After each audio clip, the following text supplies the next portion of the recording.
Ladies and gentlemen, welcome to our current installment of the Hackerpraktikum external speaker talks. With me is Erlend Oftedal from Norway, so give him a warm welcome, and here we go. Thanks.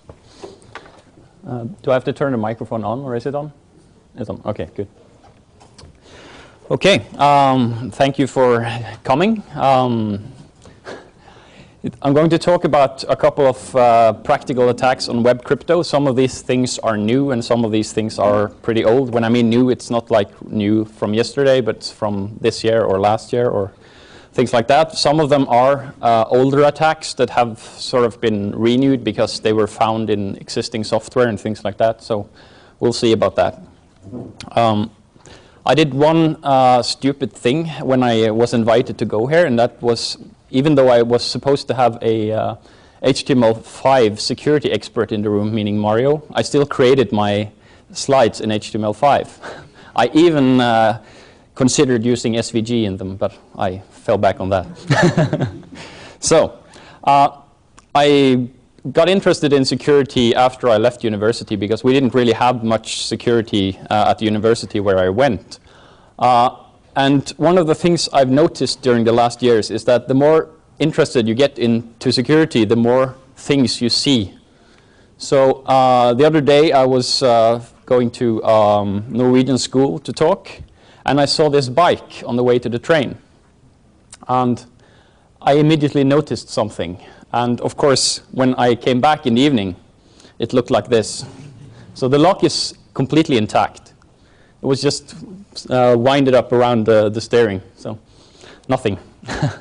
And these little things are things you notice when you're interested in security. You'll see them all over. It's funny. So just some quick information about me. I work as a developer on a day-to-day basis, but mostly with a focus on security. So we have a security competency group at our company where we have talks like these, and we do trainings and things like that. I'm also the leader of the OWASP Norway chapter. OWASP is, of course, the Open Web Application Security Project. And I'm also a member of the Norwegian Honeynet project, which is more malware and network focus. So I'd say I have an above average interest in security. The things we're talking about today is, first of all, hashing, then attacks on hashes, and then attacks on encrypted values. And we'll dive straight into hashing. And this is a question. Does anyone know the answer to this one when talking about hashing? No? That's a good way to anger a security guy, because, of course, hashing is not encryption. Hashing is hashing. And this is something I see a lot of places, like we encrypt our password with MD5, or we encrypt our password with SHA-1 or something like that, which doesn't really make sense if you're a purist. If we look at hash functions, this is from Wikipedia, the definition of a hash function. It maps a large data set to a smaller data set. It should be low cost because it's used all the time inside of programs, and we want them to run fast. It should be deterministic, meaning that if we hash the same value, we should get the same result. It should be uniform, meaning it should distribute evenly across the space. But if you look at cryptographic hash functions, they have some additional requirements. They should be easy to compute for any given message. I mean, not just text, but for bytes and bits. It should be hard to find a message from a hash. It should be hard or impossible to modify a message without changing the hash. And it should be hard to find two different messages with the same hash. And for some reason, we decided to use hashes for passwords, even though we have all of these properties. Because for hashes, for passwords, it's good that it's infeasible to generate a message for a given hash. I mean, we shouldn't be able to reverse the hash, basically. It's also good that we shouldn't easily be able to modify these things without completely changing the hash. And it should be hard to find two different messages that have the same hash, because then you could log in with 2 different passwords, which would be a bad thing. But deterministic is not really something we're too fond of when we come to passwords, because if 2 users have the same passwords, they will get the same hash, and we'll see that in the database. And second, low cost is not a good thing if we think about brute force. Kind of hard to see the yellow there, but it says low cost anyway. So, given a password hash, what's the easiest way to find the password? Google, correct. So we see down here, it says plain text that this hash is Angel1. And someone actually built a tool for this. It's called Bozo Crack. And I want you to read what it says about this tool, because it's a bit funny. The last sentence.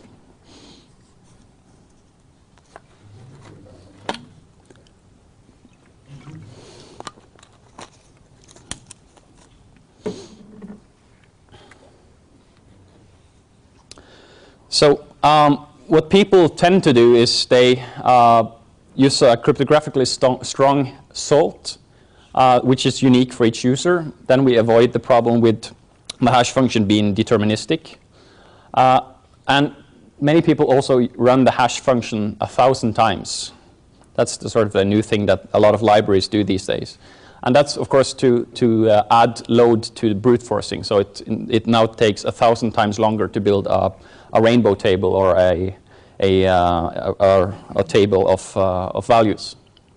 And there are a couple of other options as well, called scrypt or bcrypt. The advantages of these two are that they are hard to implement in hardware, because MD5 and SHA-1, etc., those can be implemented in hardware. But for scrypt and bcrypt, that should be harder. I mean, you can crack lots of MD5 hashes at an amazing speed if you're using like what you call a graphics card and just push the data in there. But it's hard with these two functions. But another problem occurs when we talk about hashing, and that's if you're signing data with hashes. So consider this example. We have a client or a browser in this instance, and it goes to a website, and it gets back some HTML. And in that HTML, there is a link which has a couple of options, and then a signature, which is a hash at the end.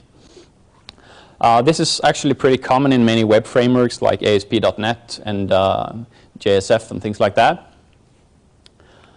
So later we can ask for that specific URL, and we'll get some data back that's authorized by this signature. So this signature basically signs the URL and says, this is what you're allowed to get. You can't get anything else.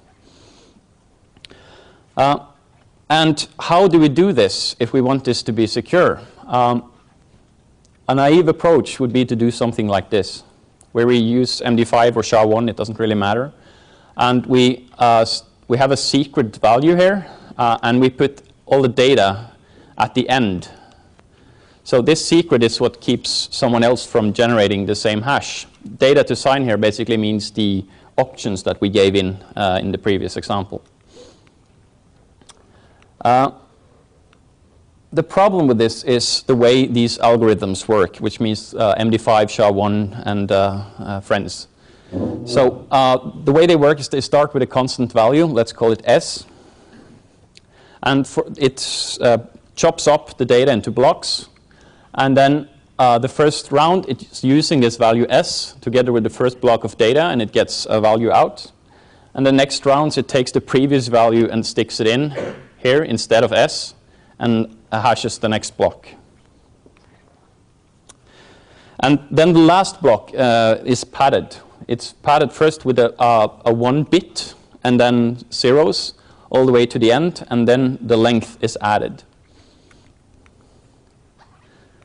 So what can we do about this? Well, if we have this data here, we know that an MD5 of the secret plus the data is basically a hash that runs on the secret, the data, and the padding. So if we wanted to, by coincidence, hash the exact same data that's here, we could do that, and we would get an extra round in the hash function. But we could also add some new data to the end. And the layout would become something like this for the full hash.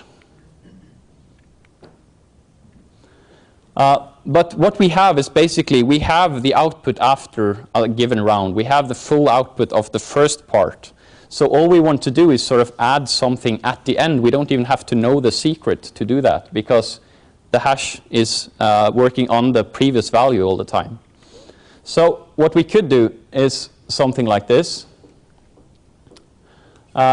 We take the new data, call that here D0 to Dn. And for the first block, we insert the previous hash, I mean the hash we got from the service that we were using. And then we can add our new data in there. And we can add as much data as we want. All we have to know is the length of the actual block.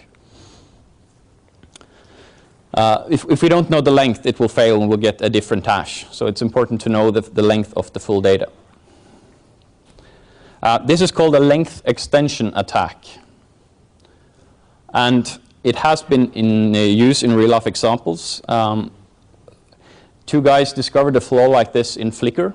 Flickr has an API signature where any developer of a Flickr plugin or Flickr, a page using Flickr basically, they get an API key and they build a signature. And the signature is built like this. You take the parameters that you have and you sort them in alphabetical order. And then you remove the and equal sign, so it becomes something like this, and you stick your secret API key up front. And then you calculate the hash of this, and you stick it to the end of the URL, like you see down here. There is a lot of text in these slides, by the way, and the intent of that is that you can go back and look at the slides later if there's something I didn't explain properly. Maybe it will help you later. So, if we want to attack this, what we could do is basically do something similar to this. Because we're removing the equals and the and sign, this, this verifier of the signature, it can't really separate between this one and this one, because when it has removed the and the equal signs, these two are the same. Which means that we can create a fake variable at the beginning here, which contains the original data plus the padding, and then we can add our own data to the end, and then build a new hash on top of that. So without knowing the secret key, we have now built a new valid hash for some completely different data.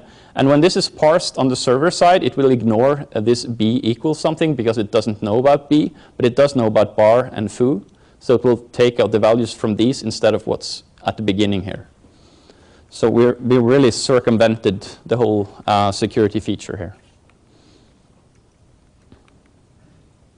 So the thing to take away from this is don't use hashes like that, and don't put the secret at the end either, because there are attacks against that as well. Use HMAC instead. It solves the problem for us. I'll show a quick demo of this. So I've written a small tool here that basically just, if I don't give it anything, it will print out just a valid signature. It says this is public data. Okay, it might be hard for you to see. I'll try to increase the font size.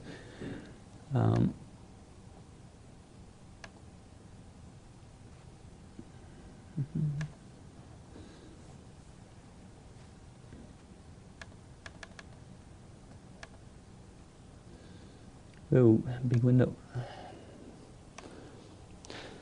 So we can see here that it gives me a valid signature for ID equals 1. And I've written a small tool that basically allows me to length extend a signature. So I give it the values that I got from the previous list here. I give it the hash, and I gave it the length. You have to know the length of the secret key for this to work.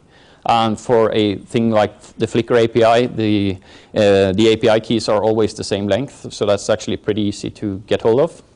And then I give it a new value here at the end, which is ID equals 2 instead of 1. And I tell it to run MD5 with that signature as the starting point. And what I get back here is a URL encoded padding string, which I can include.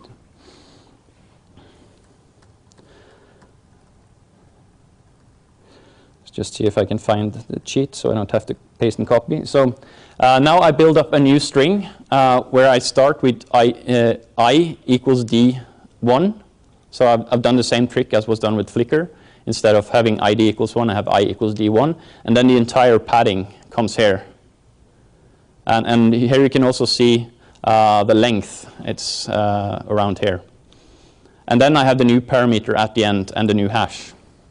So this program that I'm running now, which is called test signature, it will try to verify the signature on that. And it really doesn't know anything about the data I put in there. So now we'll see that I actually got a different message back because I was able to actually build a signature valid for ID equals 2.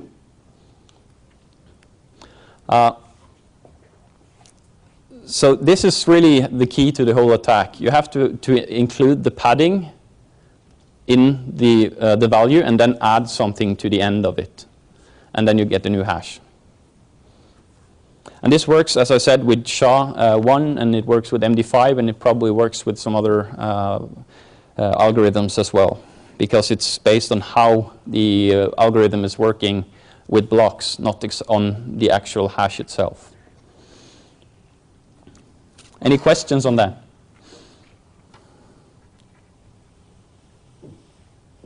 No? Okay. The next thing I'll talk about is padding oracles. This is something, the first time I heard about it, I thought, well, this is too difficult for me to understand. It sounds, it's crypto, it's weird stuff, and I'm not going to get it. And I tried to read some documentation on it, and I didn't really get it. And then I decided one day, heck, I'm going to understand this. And I sat down and read all the posts on blogs I could find, and then suddenly it clicked and I understood how it works.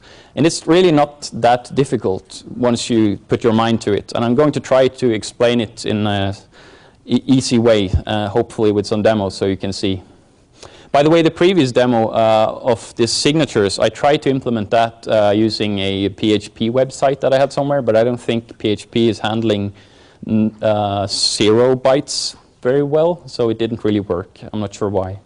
It works in Java at least. This is a flaw from back in 2002, so it's not really all that new, but as I mentioned, some flaws get rediscovered at a later time. And this time in 2010, it was found in ASP.NET, Ruby on Rails, and Apache MyFaces. Again, by the two same guys. So if you're into crypto, you should know these guys, or you should go to all their talks because they do awesome stuff. Again, it's sort of the same thing, but instead of signing some parameters here, we encrypt the parameters instead. So when it comes back to the server, it can decrypt the message and it can read it. So this is something that the server encrypts first and it sends it over to us. And then when we click the link, it decrypts it and can see what the value was. In ASP.NET, this is used to load secret files on the system that you are not supposed to be allowed to load except in special cases. And it's also used for things like AJAX calls and things like that. When we have a padding oracle, we have a server that we can send in a message to, and it will report back to us if things are okay, and if for some reason what we requested could not be found, but also if the padding is wrong. And that's the interesting part here. And to understand why, we need to look at how these encryption algorithms work. I'm not talking about the internals of AES or TripleDES, but I'm talking about how we're using them for. And for this specific instance, it's cipher block chaining. First, a couple of algebraic things that we need to be aware of to understand the rest. It's quite simple. This is the Xor function. It says if two things are equal, then we get a 0 back. If one of them is a 1 and the other one is a 0, we get a 1 back. If both of them are 0, we get a 0, etc., etc. And if we XOR it with a 1, we get the opposite. So if this is a 0, we get a 1. If this is a 1, we get a 0. And we can build rules like this. You can see here that B XOR B becomes a 0, and then it is A XOR 0 becomes an A. So quite easy, really. This is how we encrypt data with cipher block chaining. We take the original plaintext and we chop it into blocks, and then we pad the last block. And then we start out with what's called an initialization vector, which is basically just a cryptographically random value. And we XOR that with the first plaintext block, and we run it through the encryption function, be it AES or TripleDES or whatever, and we get the first cipher block out. And for the next round, we use this as the initialization vector in here, and so on until we get to the end. When we look at decryption, it works the exact opposite way. We take the first ciphertext block, we run it through the decryption function, and then we XOR it with the initialization vector, and we get the plaintext back. And we take this block, put it in here, same thing, and then we remove the padding, and then we get the plaintext. And the interesting thing is that the value of this block, by changing this value here, we can affect what comes out of this one.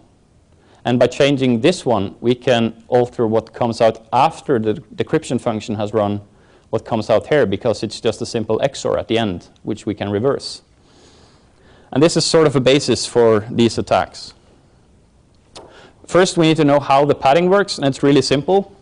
If we have an entire block and we need to pad just a single character at the end, we set it to a 1. If we need to add 2 blocks, we set them to 2, both of them, 3, etc., all the way up to a full block. I'm using block size of 8 here. I guess 16 is probably more common, but to simplify, I'm using a block size of 8. So, when we look at this picture, we see that by modifying this one and trying to find or trying to learn something about what happens at the end here, we can figure out what's behind these question marks. And I'll show a demo of that as well in a brief moment. Because how does this work? Well, this is the original URL, but I've replaced all this garble with some numbers instead. So we have the IV first, and then we have the cipher blocks here. So to attack this, the attacker will just create a random block R, and he will send in R plus the first block. And this will probably result in a padding error. And what's meant by a padding error here is the decryption system expects there to be padding at the end to tell it how many characters to remove. And if the last, if it can't really find a valid padding, it will throw an error. So that was one of the prerequisites for this to work. So if let's say a block of length 8 ends with 16 and there's nothing after, then it can't really figure out what the padding is, and it will throw an error. What we can do about this is we can take this random value and we can send it in together with the block we want to decrypt. And then we can send it a lot of times. And we can just take this value that we have for this last bit of the initialization vector, and we can just increase it and see what happens. And now the backend system is just reporting back to us that there's a padding error. This is not valid. And so we can send in the message and we receive a padding error back, so we know that we're on track. And at some point we'll find a valid padding. And when we find a valid padding, we know that we now have a 1 here. It could also be a 2 if by any chance this was a 2. And we can figure that out if it's a 1 or a 2 by just flipping a bit in this one and sending it in again. Then we'll see if it's 1 and something else, or 2, 2. So this is the basis of it. We can send in a lot of requests. Probably we'll have to send in around 128 because it's half of 255, or 256, sorry, which is the full length.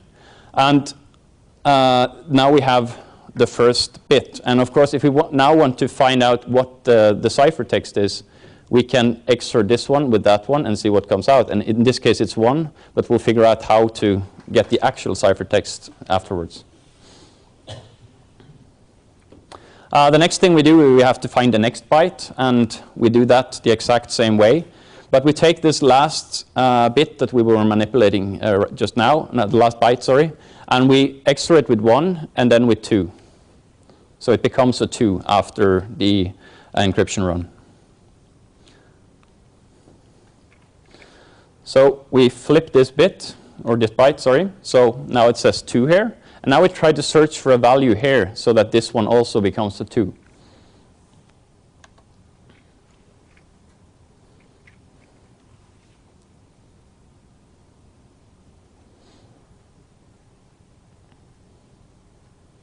There we go. Now we have a 2, and then we can continue this to find all of them.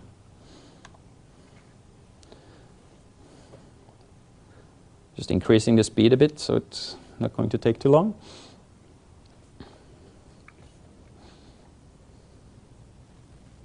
So now we have the entire block that comes out of the decryption function, but this and we have what it says down here is just 88888, which is probably not the real plaintext. So to find the real plaintext, we of course have to substitute this one with the real initialization vector.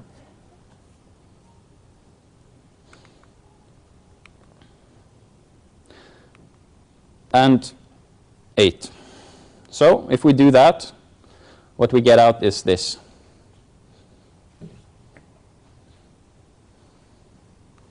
So little little plain text at the end. Was this understandable? Some of you are nodding, some of you are looking like question marks. Anything in particular you're wondering about? No? Okay. I can show you a slightly longer demo, but first, as I said, it takes between 1 and 256 requests per byte, and the mean is 128 because if we pick a random value, there's a certain chance that will be about half from the real thing. We can actually reverse this process to encrypt data, but that takes a lot more requests. I had a discussion with one of the most frequent bloggers about this problem at some point, and there is a way to parallelize it, so you can try to encrypt many blocks in the same requests, but it's quite difficult to do, and it's very, very slow. But some people use this in order to extract config files from ASP.NET. So it's definitely something you can do, it's just slow. So another example I have on this website here.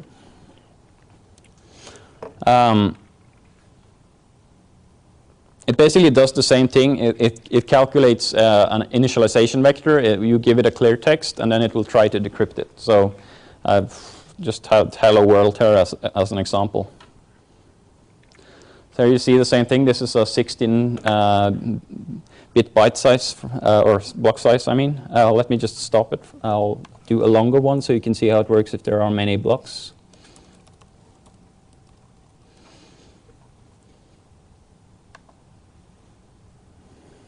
So now it runs in parallel on each of the blocks and try to decrypt them at the same time. And what's funny about this is it actually works the way it does in the movies when they try to recover passwords. So you get 1 and 1 character at a time here.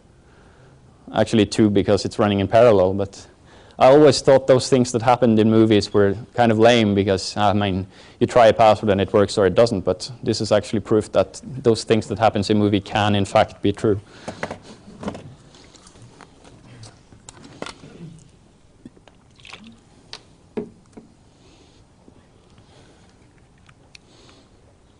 Yeah, we went through this already. So how do we defend against this problem? And what ASP.NET did, the first thing that Microsoft did when they heard about the problem was they went out and said, please configure your applications to not give back a padding error or a 500 if there is a padding error. Just tell it to always return the same error page. And I spoke to one of the guys who was working with security in Microsoft, and he said something else that was quite interesting, that this is not as easy to fix as you might think. Because what's wrong with this code? This is just a sample code. This is not from .NET or anything, but just a sample code. What's wrong with it as a solution to this problem?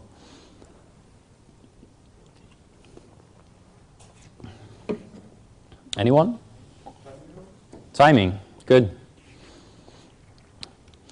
If the padding is wrong, we immediately escape here with not found. But if it's okay, or if it's not found, we're doing a query which will probably take some time. So an attacker could separate what is a padding error and what is just a not found by seeing how long a request takes to execute. So a timing attack.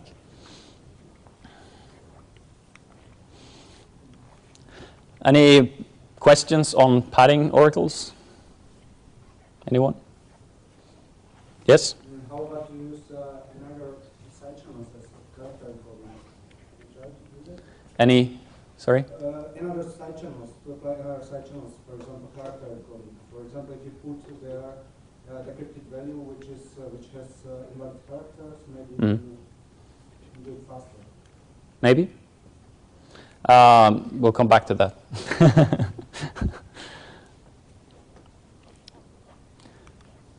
The next thing I'll talk about is beasts. And once again, this was something I tried to read up on, and then it seemed to require too much effort, so I gave it up. And then I couldn't really let it lie, so I went back and looked at it anyway. And again, it's the two same guys. So yeah, look them up. And this one has gotten a lot of media attention, and some people think it's lame because it's too hard to do anything about or to exploit. But I think it's kind of a cool attack anyway. This was published this year at EcoParty. And it's an attack on SSL 3.0 and TLS 1.0.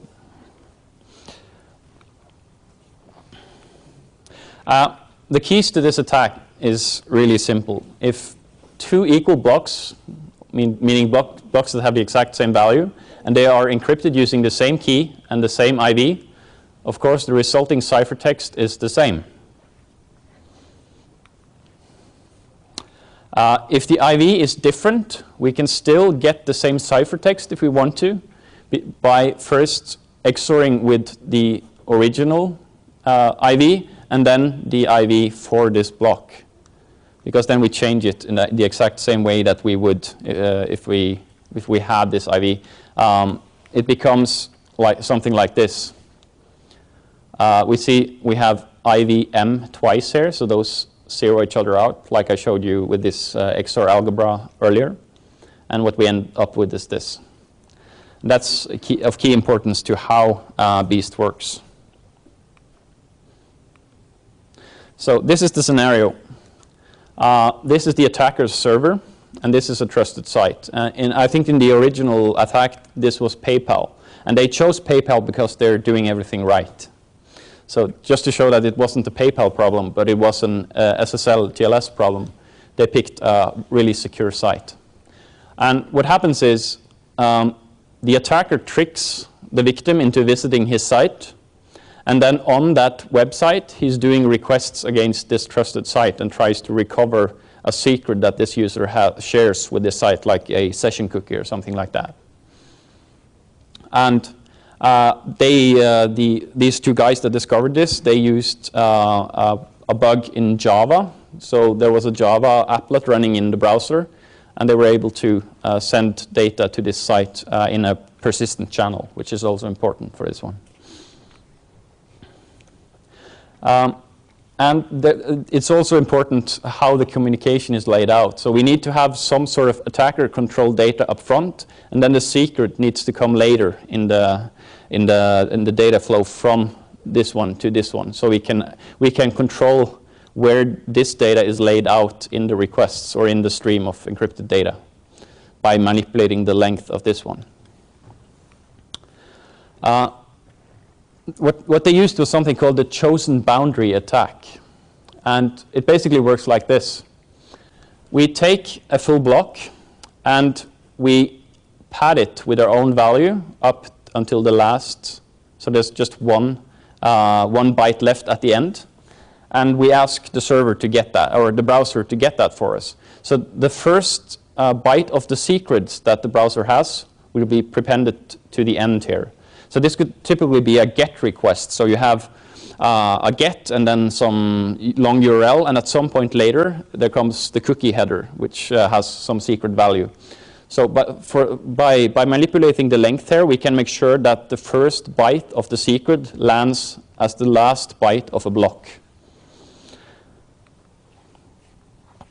This means that the layout of the SSL traffic or the TLS traffic is first an IV, and then the first cipher block, which this is very simplified, by the way, but the first ciphertext block, which is the encryption of A plus this last or first byte of the secret value, and then the next one is more of the secret, and it can be a lot of more data. It doesn't really matter here.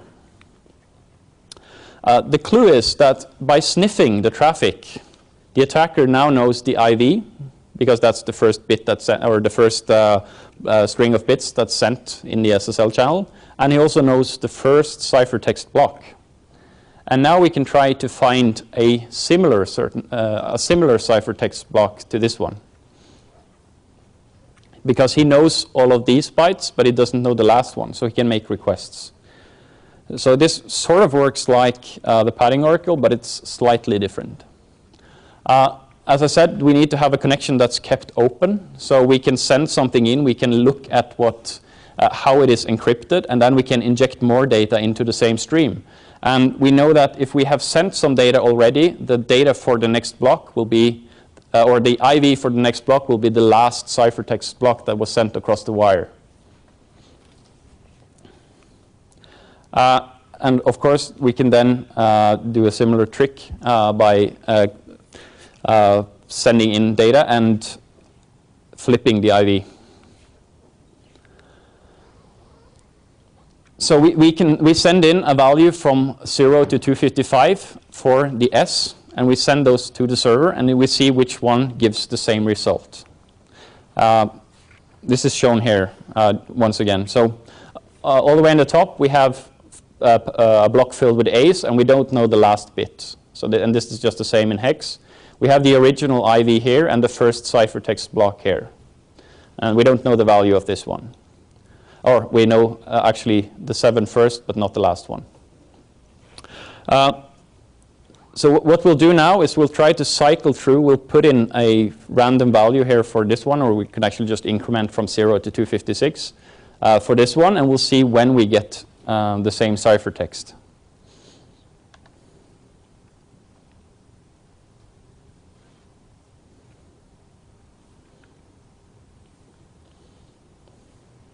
And there we go. So we see that this was an H. So what we're doing here is we're sniffing the traffic, so we know the previous block, and that will be the IV for the new block that we're going to send in. And we XOR that with the IV, and then we get where we want to be. So this is quite an interesting attack. Was that clear, or was that too mumbling and...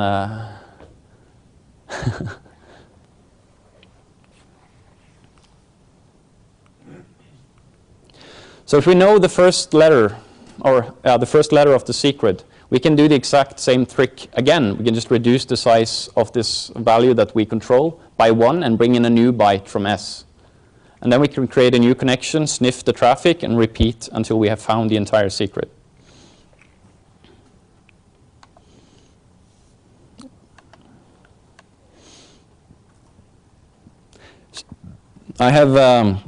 I made a couple of implementations of this one. I have one in C#, which actually runs on the vulnerable .NET encryption that is available on GitHub, but this one is just implemented in JavaScript. And it works the same way. We have some data and we try to, so you see the secret text at the end here, it says secret text. And we reduce the block size to try to find out what the secret text is.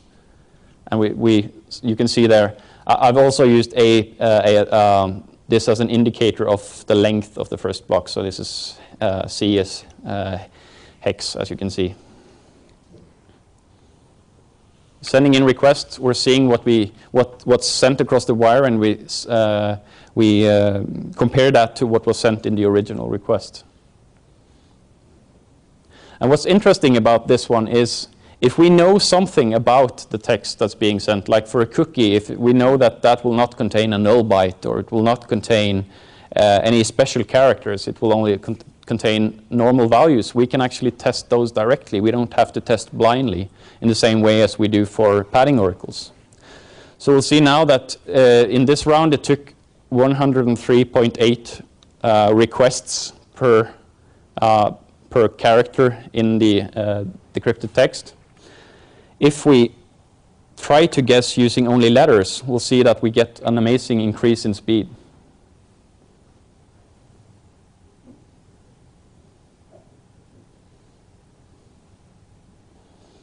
So that's like 1/10 or a bit more, but still, that's a lot faster. And there are ways to improve this as well. And the same thing goes for padding oracles. You can do tricks there as well to make it go faster.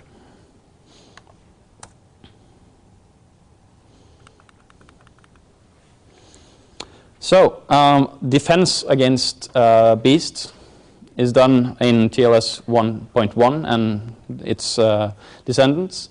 And what it does is injects an empty frame between every new or before every new message, so we can't really know what the IV will be anymore. So when we're sniffing the traffic, we don't really know what the IV for the block we're sending in is going to become, so we can't do this trick where we're switching around and getting the same IV as we had. Or we can use other types of ciphers like RC4, which is stream-based instead of block-based, which some people recommend. Problem with TLS 1.1 and 1.2 is that some sites and some browsers don't really support it yet. They're supposed to, but there has been some problems with it earlier. So I think in most browsers it's available but disabled by default. And then some bonus material. Hooray! Attacks on XML encryption. You might have heard. Two guys here at RUB, they found this quite cool attack, and it's actually pretty similar to padding oracles. But it doesn't attack the padding. It attacks the what's mentioned behind here. It attacks the difference between a valid character and an invalid character. We can't detect the padding for XML encryption because it's not using this easy padding scheme with 5555 or 22 or 1. It's just setting the last byte to be the length or the last bytes to be the length, and then it just sticks in random values. Because as long as it knows the length, it knows how many of those random values to remove. But if there's an error in the XML after it's been decrypted, like if we're sending in some encrypted XML and the server says, hey, this is not valid XML, we can use that as an oracle instead. So by manipulating what we're sending in, we can then see when we get an error back and when we get something else back. And that's our oracle in this case instead of the padding. So for instance, when do we break XML layout? We can just flip characters, and then we'll see at some point it breaks, and then we know, for instance, that we've made a tag unusable because it's missing a less than or greater than sign or something like that. And this actually tells us enough to be able to recover the plain text. And if you're sort of, if this makes you a bit tired, I have an inspirational quote for you.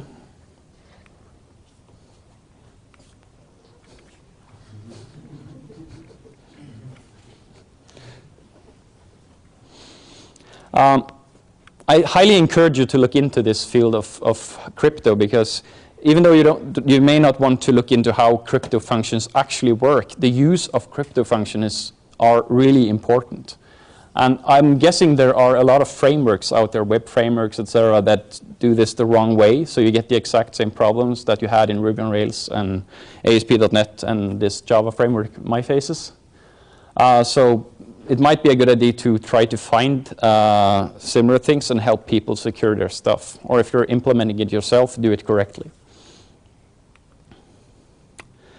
So, any questions?